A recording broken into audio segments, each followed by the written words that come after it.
रोहन अपनी study table पर बैठा लैपटॉप की सफेद स्क्रीन को घूर रहा था। स्क्रीन उतनी ही खाली थी जितना उसका दिमाग। पिछले 2 महीनों से उसने एक भी शब्द नहीं लिखा था। वो एक लेखक था, लेकिन उसकी रचनात्मकता का कुआं पूरी तरह सूख चुका था। कागज के गोले बनाकर फेंकते फेंकते कूड़ेदान भर चुका था। उसे एक ऐसी चिंगारी की जरूरत थी जो उसके अंदर की बुझती आग को फिर से भड़का सके। तभी उसके फोन की घंटी बजी।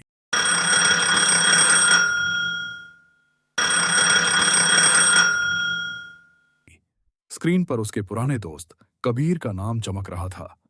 कैसा है भाई? मत पूछ यार। ऐसा लग रहा है जैसे मेरे दिमाग में शब्दों ने हड़ताल कर दी है। मोहन ने उसांस भरते हुए कहा, मुझे पता था तू इसी हाल में होगा। सुन, मेरे पास तेरे लिए एक जगह है, भैरवगढ़। नाम सुना है? नहीं तो अच्छा है। किसी ने नहीं सुना। वो एक भूला बिसरा कस्बा है जो वक्त में कहीं जम सा गया है। वहां एक पुरानी रियासत की लाइब्रेरी है, राजा दिग्विजय सिंह राजकीय पुस्तकालय। सालों से बंद है। कहते हैं वहां ऐसी ऐसी कहानियां दफन हैं जो कभी लिखी ही नहीं गईं। शायद तेरे मतलब की कोई चीज मिल जाए। कबीर की बात ने रोहन के मन में एक उम्मीद जगाई। भूला बिसरा कस्बा, बंद लाइब्रेरी, दफन कहानियां। एक लेखक को और क्या चाहिए? ठीक है, मैं जाऊंगा। अगले दिन रोहन अपनी कार से भैरवगढ़ के लिए निकल पड़ा। हाईवे की चिकनी सड़क जैसे ही खत्म हुई, एक टूटी फूटी संकरी सड़क शुरू हो गई। दोनों तरफ सिर्फ बंजर जमीन और खंटीली झाड़ियां थीं। शहर पीछे छूट चुका था और अकेलापन उसे अपनी गिरफ्त में ले रहा था। घंटों बाद वो भैरवगढ़ पहुंचा। स्वागत के नाम पर एक जंग लगा बोर्ड था, जिस पर कस्बे का नाम मुश्किल से ही पढ़ा जा रहा था। कस्बा उम्मीद से ज्यादा वीरान था। पुराने 2 मंजिला मकान पत्थराई आंखों से उसे घूर रहे थे। गलियों में मौत जैसी खामोशी थी, जिसे कभी कभार किसी कुत्ते के भौंकने की आवाज तोड़ देती थी। पूछताछ करते हुए वो लाइब्रेरी के चौकीदार रामखिलावन के घर पहुंचा।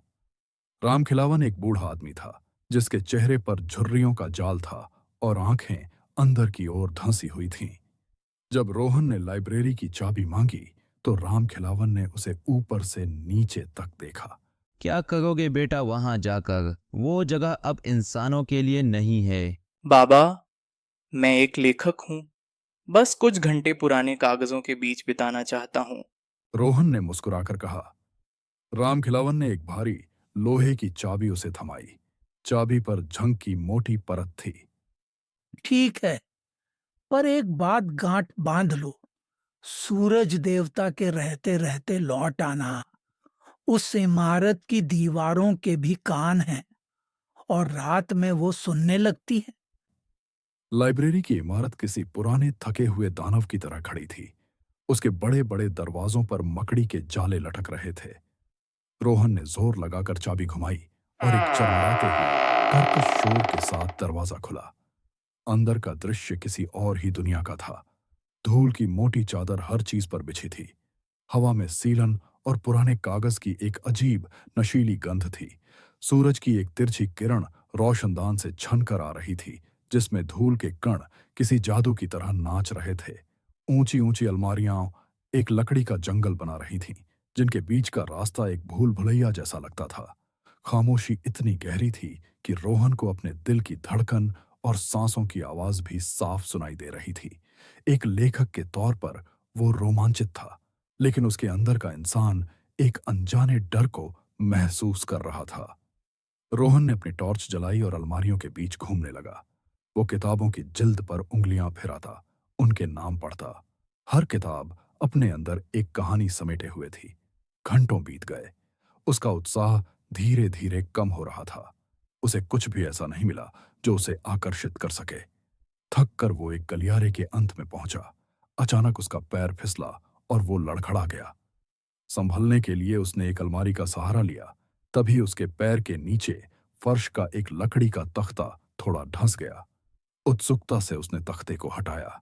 नीचे एक छोटा सा गुप्त खाना था और उसके अंदर रखी थी वो चीज, चमड़े की एक पुरानी डायरी। उसका कवर मखमली, लेकिन छूने में अजीब सा ठंडा था। उस पर कोई नाम या तारीख नहीं थी। रोहन उसे लेकर वहीं जमीन पर बैठ गया और अपनी टॉर्च की रोशनी में पहला पन्ना खोला। लिखाई बहुत सुंदर और सधी हुई थी। मेरा नाम आरूही है। ये लाइब्रेरी मेरा दूसरा घर है। यहाँ की खामोशी में एक संगीत है और किताबों की गंध में एक सुकून। मैं घंटों यहाँ बैठकर पढ़ सकती हूँ। ऐसा लगता है जैसे ये किताबें मुझसे बात करती हैं। रोहन मुस्कुराया। उसे आरोही में अपनी ही झलक दिखी। वो पन्ने पलटता गया।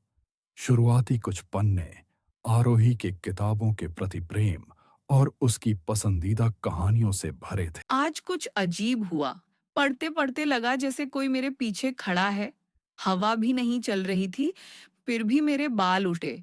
मैंने मुड़कर देखा पर वहां कोई नहीं था। शायद मेरा वहम है। रोहन ने एक पल को पढ़ना रोका और अपने चारों ओर देखा। लाइब्रेरी अब और भी अंधेरी लग रही थी। वो वहम नहीं था, वो यहीं है। मैं उसे देख नहीं सकती, पर उसकी मौजूदगी हर पल महसूस होती है। कभी-कभी अंधेरे कोनों में लगता है जैसे कोई परछाई हिलती है। कल रात एक किताब अपने आप शेल्फ से नीचे गिर पड़ी। मैंने उसे उठाने की हिम्मत नहीं की। रोहन का दिल अब थोड़ा तेज धड़कने लगा था। उसने डायरी का आखिरी पन्ना खोला। इस पन्ने पर लिखाई कांपती हुई, बेतरतीब और डरी हुई थी। वो मुझसे एक खेल खेल रहा है। वो कहता है कि मैं उसकी अधूरी कहानी पूरी करूं। जब तक कोई उसकी कहानी पूरी नहीं करेगा, वो इस लाइब्रेरी से किसी को बाहर नहीं जाने देगा। वो मुझे डराता है, फुसफुसाता है। उसने मुझे एक खाली किताब दी है। कहता है, इसमें लिखो, मेरी कहानी नहीं। उसकी वो मेरे ठीक पीछे है। मैं उसकी ठंडी सांसें। ये दरवाज़ा नहीं, मुझे जाने।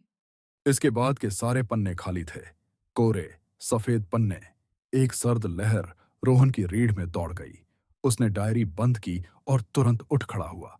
उसे यहां एक पल भी नहीं रुकना था। वो तेजी से मुख्य दरवाजे की ओर भागा। जैसे ही वो दरवाजे के पास पहुंचा, धड़ाम की एक गगनभेदी आवाज के साथ भारी भरकम दरवाजा अपने आप बंद हो गया।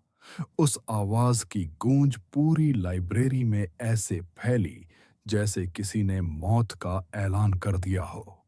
कोई है? खोलो दरवाजा। रोहन चिल्लाया। उसने दरवाजे को पीटा, धक्का दिया, पर वो इंच भर भी नहीं हिला। उसकी आवाज उस विशाल हॉल में खोकर रह गई। वो फंस चुका था। तभी उसे अपने कान के पास एक फुसफुसाहट सुनाई दी। वो किसी इंसान की आवाज नहीं थी, बल्कि हवा में घुलते हुए ठंडे विषैले शब्द थे। कहानी अधूरी है। रोहन पत्थर का बन गया। उसने हिम्मत करके पीछे मुड़कर देखा। दूर दो अलमारियों के बीच अंधेरा थोड़ा और गहरा हो गया था। उस अंधेरे ने एक इंसानी आकार लेना शुरू कर दिया। एक लंबा, अस्वाभाविक रूप से पतला साया जिसकी परछाई छत तक जा रही थी। उसकी कोई आंखें, कोई चेहरा नहीं था। वो सिर्फ चलता फिरता अंधेरा था। रोहन डर के मारे पीछे हटता गया, जब तक उसकी पीठ एक बड़ी मेज से नहीं टकराई। उसकी नजर मेज पर पड़ी, जिस मेज पर कुछ देर पहले तक धूल की मोटी परत थी। उसके बीचों बीच एक जगह बिल्कुल साफ थी, और उस साफ जगह पर रखी थी एक और डायरी, बिल्कुल नई, काले चमड़े की जिल्द वाली, जिसके सारे पन्ने खाली थे। ये एक भेंट की तरह पेश की गई थी। वो साया धीरे धीरे, बिना कोई आवाज किए, उसकी ओर बढ़ रहा था। फुसफुसाहट फिर गूंजी, इस बार और भी साफ और करीब से। इस लाइब्रेरी में हर कहानी को एक लेखक मिलता है। आरोही अपनी कहानी पूरी नहीं कर पाई। अब तुम्हारी बारी है रोहन। जैसे ही उसका नाम पुकारा गया, रोहन की आंखों के सामने अंधेरा छा गया। उसने कांपते हुए उस नई खाली डायरी को देखा, और फिर वो हुआ जिसने उसकी आत्मा को भी कंपा दिया।